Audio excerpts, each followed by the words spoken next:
It's been 2 months since the city of Frankfort rolled out a new hearing authority to crack down on property owners of unsafe houses and buildings. While the majority of property owners have since complied, demolition looms for several other properties. News 18's Brittany Tyner joins us now and reports some residents think it's a good sign the city is taking action. Brittany? Dan, the goal of establishing the hearing authority was to get property owners to comply. Now 17 out of 20 are working with the city, but one neglected house is already set for demolition. A cat on the prowl is the only sign of life at this house on East Washington Street in Frankfort. The foundation is crumbling. You have a lot of noxious weeds that individuals can get into. Also, conditions like this produce a lot of varmint, whether it be bed bugs, rats, you name it. Mayor Chris McBarnes says the city is currently collecting bids to demolish the home.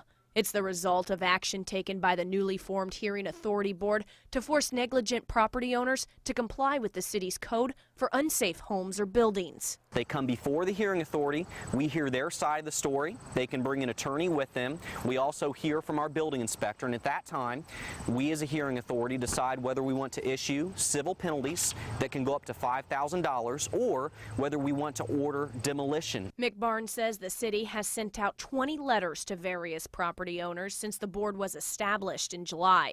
17 have made an effort to comply and are making improvements. 2 still need to come before the Hearing Authority Board, and the home on Washington Street will be torn down. That's not the goal of this. The goal is to hold people accountable, raise our housing standards, but to let people know that a certain standard is expected, especially if you're renting to individuals, having individuals living in a property. We expect them to be in a safe atmosphere. Gary Noble lives a block away from the home set to be demolished. Because he's put so much into his home over the past 20 years, he says it's nice to see that the city is making an effort to get rid of the eyesores in the community. It sometimes takes government a while for the wheels to turn, but maybe we'll start to see something happening.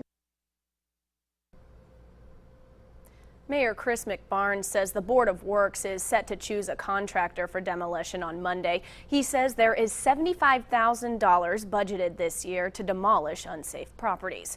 Brittany Tyner, News 18.